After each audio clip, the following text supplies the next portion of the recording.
Hello, Oregon Trio. This is Matt Bisek once again with your mid-month update for November. First, I want to just give a brief and generic update on kind of status of continuing funding from the state for Oregon Trio Association and some of the efforts we put in here. I was able to speak at the House Higher Education Committee earlier this month. And there is momentum for a trio alum of ours, Rep. Ruiz, and the chair of the House Higher Education Committee, Chair Lively, that are going to sponsor a bill during this short session that is hopefully going to create a permanent pool of funds within the Higher Ed Coordinating Commission budget. That's the HEC. So that there is always funding available for community-based organizations doing the kind of work that Oregon Trio Association is doing. From there, if it is passed, if this bill goes through, it would just be up to our state to create a grant process for organizations like us to apply for funding. But this is a wonderful bit of news because it should prevent us from having to continue to play the lobbying game and working within the legislature to get continued funding and support. It allows us to just work directly with a grant partner at the HEC or OSAC level to ensure that we can sustain this level of support that we've been providing to all over the last 2 years. So exciting news, more to come as we progress through those steps. Next, I want to give you an update as far as the membership increase going into 2024. So the board did vote and approve based on all the feedback we received from our members that we are going to be moving to a model that is 0.15% of whatever your GAN is. So once we get into January, I'm going to be sending out forms instead of invoices that just allow for programs to submit their current GAN numbers for this academic year. And then obviously we'll just take that 0.15% of that, and that is what I'm going to be invoicing programs. So if you have any questions on this, please feel free to reach out to me directly. But I did want to officially give a heads up that the new model is going to be taking effect in 2024, and that is going to be the process for how we're going to actually work on all your programs to be able to cover membership for the year. Next, I wanted to once again highlight our student advisory board. There is still a couple days. The 17th is the deadline to apply for our student advisory board. If you are an SSS program, if you are a McNair program, we would love for you to help encourage a student to apply to this program. We have a lot of funding and cool training and just opportunities that we want to provide to our students to kind of have this collection of students who can help provide advisory aspects to our organizations to really center the student experience in kind of our strategy and overall direction, as well as just provide really great professional development opportunities and networking opportunities for these participants. So you still have a couple days left to recommend and encourage students to apply for that opportunity. The cohort will pretty much run from January into June and will involve mostly online, although there will be a couple in-person opportunities. All of those things will be paid for by the Oregon Trio Association. And we really are excited to embark on a second year of this and want you all to encourage those superstar students in your program to participate and make the most of this opportunity. Also, deadline on this Friday is our winter last mile. So if you are working with any students, you still have a couple days to get them to submit an application or your own checklist for those students before Friday's deadline for the winter last mile awards. Next, I want to highlight the FAFSA Plus program. So with the FAFSA opening soon-ish, once we get into December, the state of Oregon has a tool available done through OSAC, the Office of Student Access and Completion, where you can track a specific cohort of students. Now, from what I've heard feedback, the college programs, you typically can get this information from your financial aid offices. So you're not necessarily in a position where you need to track a cohort of students. You can see if they've completed their financial aid application. However, if you're in high school, obviously it can be a little complex.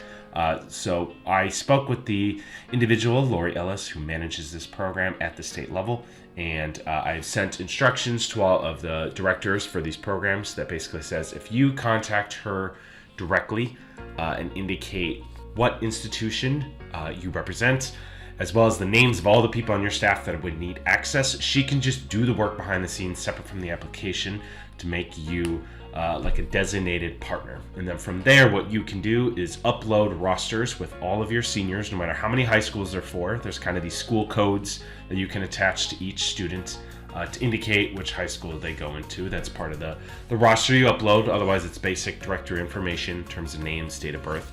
And that roster that you upload will then be able to be tracked throughout the rest of the academic year to see who has completed a FAFSA and who has completed an Oregon Promise. So this is a really helpful tool for you all to just track which of your students have completed these processes and have been confirmed. And then also it just helps some of the partnerships that we have with our state entities in trying to encourage some of those metrics that they are measured against to the legislator and to the partners who are invested in seeing students get access to higher education. So if you have any questions at all about utilizing the FAFSA Plus, or you have yet to use this tool in the past and you may need some guidance once you get set up as a site, I'm definitely here and able to provide some troubleshooting to help make sure you can make the most of this tool. Next, I wanted to take a moment to highlight that the COE policy seminar that is taking place in March. This is where we go to DC, hear directly from Department of Ed. There's some training aspects around this to make it an allowable expense to travel there, but there also are some legislative days within there where we as a state schedule meetings with all of our elected officials to go and make those appropriation asks to ensure that there is continued investment and at least level funding, right? We don't want to see cuts in TRIO programs and have to lose staff or any actual programs or serve any less students than what we are doing currently. So if that is something that any of you or your staff are going to be attending, please let me know. I am trying to keep an active roster of all the Oregon folks who are going, just so we can communicate and kind of do some of the prep work beforehand to make sure people are prepared for what the roles are going to be, kind of who's talking, what the expectations are going into those legislative meetings. That is a piece that is very much organized by us in OTA at the state level.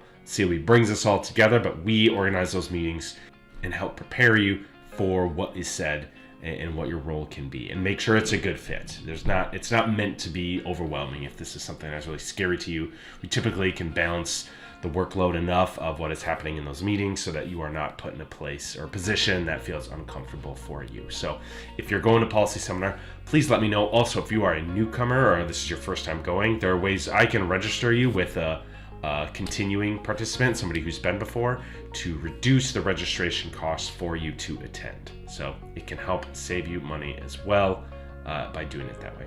While we're on the topic of COE, they do have a study abroad program that they help facilitate with the Hague Institute or Hague University. I forget what it is, but it's based out of the Netherlands. And they have a scholarship program.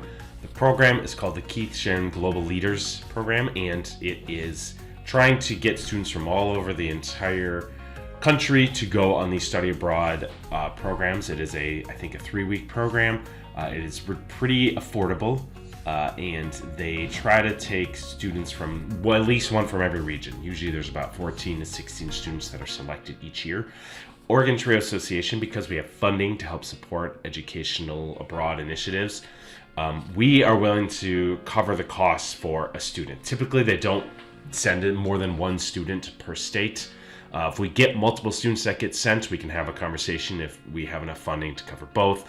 But what I'm telling you is if you can encourage a student to apply and one of our Oregon students is selected, OTA can cover the cost of attending this trip on behalf of that student. So there is a application fee that is upfront that gets reimbursed if you are not selected.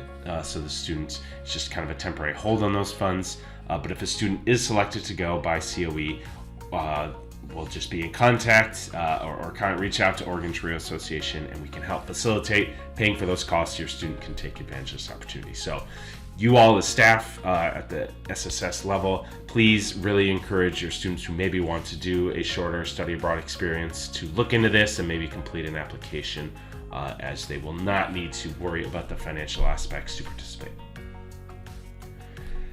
Lastly, the past couple of years, we've had opportunities as a nonprofit to get some free tickets to Blazer games. I had created kind of this whole complex system to help distribute tickets directly to students or staff who are interested in going. But last year I saw just an immense drop off in the number of opportunities that was being provided to us to request tickets. So it was a ton of work to get interested parties, for those people to indicate games they wanted to go to, and then just rarely were we actually getting opportunities to go to games. So this year, instead of creating some complex processes or forms that are completed each month. I kind of just want to make it known to you all the staff, that there are still opportunities. And basically what I'm asking this year is that you just let me know if there are particular home games the Blazers play that you have an interest in attending, whether that is for you yourself who want to go, or because you want to transfer those tickets and kind of re-gift them to student participants who would like to be able to go to games.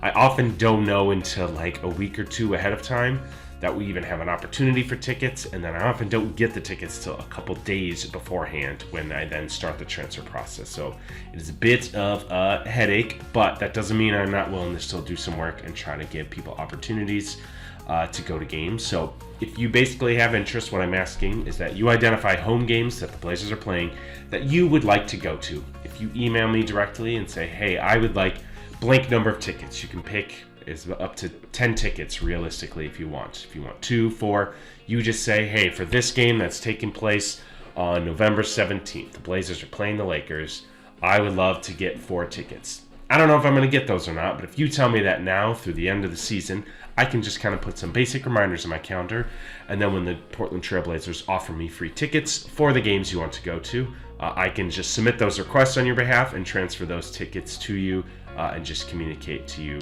directly. So again, if you have any interest, just kind of reach out to me. I basically just need a cell phone number so I can transfer the tickets to your phone and kind of to an app that I can send to you that'll go on your phone and just indicate dates and how many tickets you would like to see. So I'm looking to keep it less involved of a process, but I am still willing to work with you to kind of give you these opportunities, or best case scenario, to give your students opportunities to go to games that are typically kind of priced out for them.